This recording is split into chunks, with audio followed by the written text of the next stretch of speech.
வணக்கம் நண்பர்களே. கார்த்தி ரேவதி சீரியல் சியமா பரபரப்பாக போயிட்டு இருக்குன்னே சொல்லலாங்க. ஒரு பரபரப்பான கட்டத்தில் அதிரடி திருப்பங்கனங்க பார்த்தோன்னா நம்ம ரேவதிக்கு உண்மையே தெரிய வருது. நம்ம தாத்தாவின் பேரை எங்கள் எம்டி சாருக்கு தான். இதை எங்கள் வீட்டில் என்ன காரணத்துக்கோ மறைக்காங்க அப்படின்னு அந்த இடத்துல ரேவதி கண்டுபிடிச்சிடாங்க. ஒரு கட்டத்தில் பார்த்தோன்னா எம்டி சார் தான் எங்கள் தாத்தாவின் பேரன், என் அத்தை பையன் அப்படின்னு தெரிஞ்சு அந்த காதலோட நம்ம கார்த்தியை கெட்டி பிடிக்கிறாங்கங்க.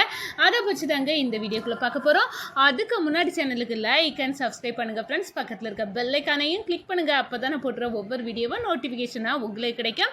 வாங்க ஃப்ரெண்ட்ஸ் வீடியோக்குள்ள போகலாம். ஃபர்ஸ்ட் எடுத்த உடனே பார்த்தோம்னா ஒரு செம அதிரடியான பரபரப்பு கட்டம்னு சொல்லலாங்க. பரபரப்பான கட்டத்தில் நம்ம பார்க்க நேரம் தாங்க கரெக்டாட்டு நம்ம கார்த்தி கண்டுபிடிச்சிடாங்க. இந்த மருது தான் நம்ம தேடிட்டு இருக்க ரேவதியை அன்னைக்கு திருட்டுத்தனமாக வீடியோ எடுக்க பார்த்தா இப்போவே எனக்கு அடையாளம் கடவுள் காட்டி தந்துட்டாரு. இவன் இனி அத்தை வீட்டில் இருக்கக்கூடாது, இவன் முகத்திரையை கிழிச்சி ஆகணும் அப்படின்னு அந்த இடத்துல முடிவு பண்ணுறாங்க. நீ இவ்வளோ நேரம் எங்கடா இருந்த அப்படின்னு எல்லாம் கேட்குறாங்க. நான் இங்கே தான் இருந்தேன் அப்படின்னு எல்லாம் உருட்டி மழுப்பி பதில் சொல்லுறாங்க. ஒரு கட்டத்தில் நம்ம சாமுண்டேஸ்வரிக்கும் சந்தேகம் வருது. மாப்பிள்ளை இவ்வளோ நேரம் காணலையே அப்படின்னு சொல்ல நேரம் நான் ஒரு மீட்டிங்கில் அட்டன் பண்ணிட்டு இருந்தேன், அதனால தான் நான் வர முடியலை அப்படின்னு எல்லாம் சொல்ல நேரம்.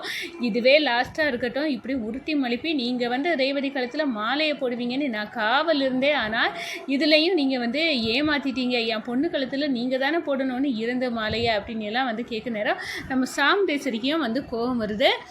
வீட்டில் இருந்துக்கிட்டே நம்ம இல்லைன்னு நினச்சிட்டோம். அந்த டிரைவர் பையன் வேற ரேவதிக்கு மேலே மாலையை போட்டுட்டான் அப்படின்னு கோபத்தில் கொந்தளிக்கிறாங்க. இந்த சைடை பார்த்தோன்னா அந்த அதிகாரிகள்கிட்ட நம்ம கார்த்தி போய் சொல்கிறாங்க, இந்த பாருங்க அந்த ரெட்டு யார் அப்படின்னு எங்கே இருக்கான் அப்படின்னு தெளிவாக எனக்கு கண்டுபிடிச்சிட்டேன். அவன் எங்கள் அத்தை வீட்டில் தான் இருக்கான். அவனோட பேர் மருது.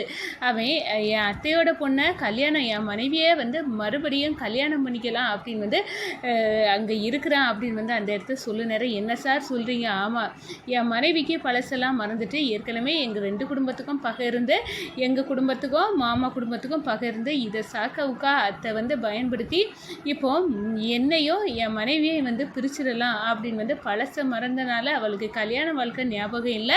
இதை பயன்படுத்தி அவங்க பிரிக்க நினைக்கிறாங்க. என்ன சார், ஒரு நல்லவங்களுக்கு காலம் இல்லை அப்படின்னு உங்களை பார்த்தே தெரியுது. நீங்கள் எவ்வளோ நன்மை செய்தாலும் உங்கள் அத்தைக்கு ஏன் உங்களை பிடிக்கல? அதே இது ரெட்டு எவ்வளோ பெரிய கேடுகட்டவன், அந்த கேடுகட்ட தொழிலை பார்த்துட்டு இருக்கவனுக்கு அவங்க மகளை கட்டி கொடுக்கலான்னு நினைக்கிறாங்களா அப்படின்னு சொல்லிடுறோம். ஆனால் அவன் திட்டத்தை நடத்த விடக்கூடாது சார், எப்படியாவது அவனை கைது பண்ணணும் அப்படின்னு அந்த இடத்துல சொன்னார். இவ்வளோ நாள் அவன் யார் என்னன்னு தெரியாமல் இருந்தனால நம்மளால் பிடிக்க முடியலை. இப்போ அவன் இருக்க இடமே தெரிஞ்சுட்டு, அவன் யார் அப்படின்னையும் தெரிஞ்சுட்டு அவனை விடக்கூடாது, இனி பிடிக்கிறது ஈஸி தான் அப்படின்னு அந்த இடத்துல சொல்லுறாங்க. ஒரு கட்டத்தில் பார்த்தோன்னா நம்ம கார்த்தி மருதை பொறி வச்சு பிடிக்கிறாங்க அப்படின்னே சொல்லலாம். அதே நேரத்தில் பார்த்தோன்னா இந்த சைடு நம்ம ரேவதி கோயிலுக்கு போகிறாங்க. இந்த சைடு ஒரு பொண்ணுக்கு நம்ம கார்த்தி பண உதவி பண்ணுறாங்க. எவ்வளோ நாளாக உங்கள் பிள்ளைக்கு வாழ்க்கையில் பண உதவி நீ வர நேரம் நாங்கள் தர ரெடியாக இருக்கோம் அப்படின்னு ஹாஸ்பிட்டலுக்கு கொடுக்குறாங்க. அப்போ தான் அந்த பொண்ணுக்கிட்ட நம்ம கார்த்தி யார் அப்படின்னு அந்த இடத்துல ரேவதி கேட்குறாங்க. இந்த பாருங்கம்மா, ராஜசேதுபதியோட பேரன் அப்படின்னு சொல்லுவாங்கள்ல, அவங்க யாருன்னு எங்களுக்கு காட்டிட்டாங்க. இன்னும் கொஞ்ச நாளில் இந்த கோயிலில் கும்பாபிஷேகம் நடக்க போகுமா. இந்த கோவில் கும்பாபிஷேக வேலைகள் எல்லாம் ராஜசேதுபதி ஐயா தான் தடபுடலாக பார்த்துட்டு இருக்காங்க அப்படின்னு அந்த இடத்துல சொல்ல நேரம். சரி, அவங்களோட பேரன் யார் நான் பார்க்கணும் அப்படின்னு நம்ம ரேவதி சொல்கிறாங்க. அப்போ கார்த்தி தம்பி இங்கே தானே இருந்தாங்க அப்படின்னு எல்லா இடமும் சுற்றுமுட்டும் பார்க்குறாங்க. நாங்கள் இந்த அளவுக்கு இன்றைக்கி இருக்கணும்னா அந்த கார்த்தி தம்பி தாமா காரணம். அவ்வளோ உதவி என் பொண்ணுக்கு செய்திருக்காங்க அப்படின்னு அந்த ஒரு சின்ன பொண்ணுக்கு உதவி செய்ததுக்கு அவங்க அம்மா சொல்லிட்டு இருக்க நேரமே அந்த பொண்ணு சொல்லுது, சின்ன பொண்ணு, அம்மா நான் கார்த்தி மாமாவை பார்த்துட்டேன், அவங்க அண்ணா இருக்காங்க அப்படின்னு சொல்கிறாங்க. ஒரு கட்டத்தில் ரேவதி பார்க்குறாங்க, ஐயோ இது எங்கள் எம்டி சார். அப்போ உண்மை எனக்கு தெரிஞ்சு போச்சு. உண்மையாட்டே தாத்தாவின் பேரே என் அத்தை பையன் எங்கள் எம்டி சார் தான்.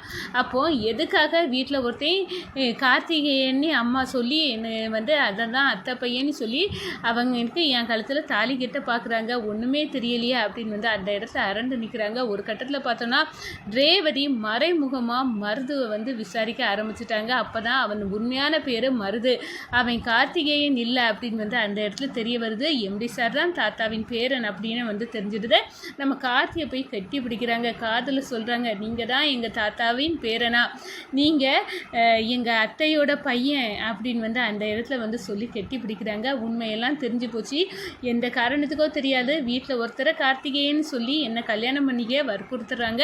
ஆனால் நீங்கள் தான் உண்மையான பேருன்னு இப்போ எனக்கு தெரிஞ்சு போச்சு. எதுக்காகவோ எல்லாரும் என்கிட்ட பொய் சொல்லிட்டு தெரியாங்கன்னு எனக்கு தெரியலை. ஆனால் உண்மையை சொல்கிறேன், நீங்கள் இல்லாமல் என்னால் வாழ முடியாது. நான் உங்களை லவ் பண்ணுறேன், உங்கள் கூட என் வாழ்க்கை இருந்தால் நல்லா இருக்கும்னு நான் ஃபீல் பண்ணுறேன். நீங்கள் இல்லாத ஒரு வாழ்க்கையை என்னால் எதிர்பார்க்கவே முடியாது, நினச்சி கூட பார்க்க முடியலை அப்படின்னு வந்து அந்த இடத்துல கார்த்தி ஃபீலிங்கோட ரேவதி வந்து கெட்டி பிடிச்சி காதில் சொல்கிறாங்க. ஒரு கட்டத்தில் பார்த்தோம்னா நம்ம ரேவதிக்கு வந்து நான் தான் அவன் புருஷன் அப்படின்னு வந்து தெரியாமலே கடவுள் எங்கள் 2 பேர்த்தையும் வந்து ஒன்று சேர்த்துட்டாரு. அவளுக்கு வந்து என் மேலே அவ்வளோ பிரியம் வந்துட்டு அப்படின்னு வந்து அந்த இடத்துல வந்து சொல்கிறாங்க. ஒரு கட்டத்தில் பார்த்தோன்னா, இந்த பாருங்கள், உங்கள் வீட்டில் இருக்கானே ஒரு மருது, அவன் ஒரிஜினல் பேர் மருது. ஆமாங்க, எனக்கு தெரியும், நானும் விசாரித்து வந்து தெரிஞ்சுக்கிட்டேன். அவன் ஒரு கேடு கெட்டவன், ஒரு பொம்பளை பொறுக்கி, அவனால் எவ்வளோ பெண்கள் வாழ்க்கை வந்து நாசம்.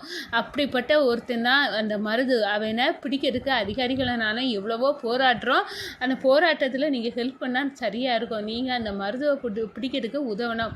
நான் அதிகாரிகளோட வாரேன், மருத்துவ வருஷமாக வந்து வீட்டில் வச்சு லாக் பண்ணணும், அவனை கைது பண்ணிவிட்டு கொண்டு போகணும். சரி, நான் உதவுறேன் அப்படின்னு வந்து நம்ம ரேவதியும் வந்து மருது வீட்டில் இருக்க நேரமாக நம்ம கார்த்திகிட்ட சொல்லி அதிகாரிகள் சுற்றி வளைச்சி அந்த ரெட்டை வந்து கைது பண்ணுறாங்க. நம்ம சாமுண்டேஸ்வரியை வந்து என்ன என் மாப்பிள்ளையை கைது பண்ணுறீங்க அப்படின்னு வந்து நம்ம சந்திரகலாவோட போய் வந்து தடுக்கிறாங்க. இந்த பாருங்கள், அவர் பெரிய வந்து பொம்பளை பொறுக்கி, பெண்களை அபாசமாக வீடியோ எடுத்து ஆன்லைனில் போடக்கூடிய குரூப் தலைவன் ரெட்டு இவன் தான் அப்படின்னு வந்து சொல்ல நேரம் நம்ம சாமுண்டேஸ்வரிக்கு தூக்கி வாரி போடுது. என்ன, நான் மாப்பிள்ளையான்னு கூட்டிகிட்டு வந்தால் இந்த மருது இவ்வளோ கேடு கெட்டவனா அப்படின்னு வந்து அந்த இடத்துல பேரஞ்சது கணக்காக நிற்கிறாங்க அப்படின்னு வந்து சொல்லலாம்.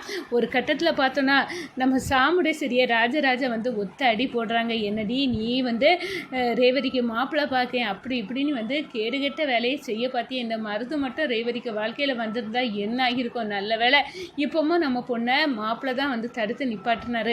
என்ன கழுதைக்கு தெரியுமா கற்பூர வாசனம், அதே மாதிரி தான் மாப்பிள்ளையோட அருமை உனக்கு தெரியலடி. அதனால தான் நீ வந்து ரேவதிகிட்ட இருந்து மாப்பிள்ளையை பிரிக்கணும் அப்படின்னு வந்து இப்படிப்பட்ட கேடுகெட்ட வேலையை செய்யணும்னு நினைக்கிற. இனிமேல் அவள் வாழ்க்கையில் நீ எதையாவது வந்து முயற்சி செய்த எடுத்த அவ்வளோதான் அப்படின்னு வந்து வார்ன் பண்ணனால நம்ம கார்த்தியை வந்து ரேவதி வந்து கெட்டி பிடிச்சி, அம்மா உண்மை எனக்கு தெரிஞ்சிச்சு, இவர் தான் வந்து தாத்தா பாட்டியோட பேரன், இவரை தான் நான் வந்து கல்யாணம் பண்ண போகிறேன். எங்கள் எம்டி சார் கூட என் வாழ்க்கை வந்து இருந்தால் நல்லா இருக்கும்னு நான் நினைக்கிறேம்மா.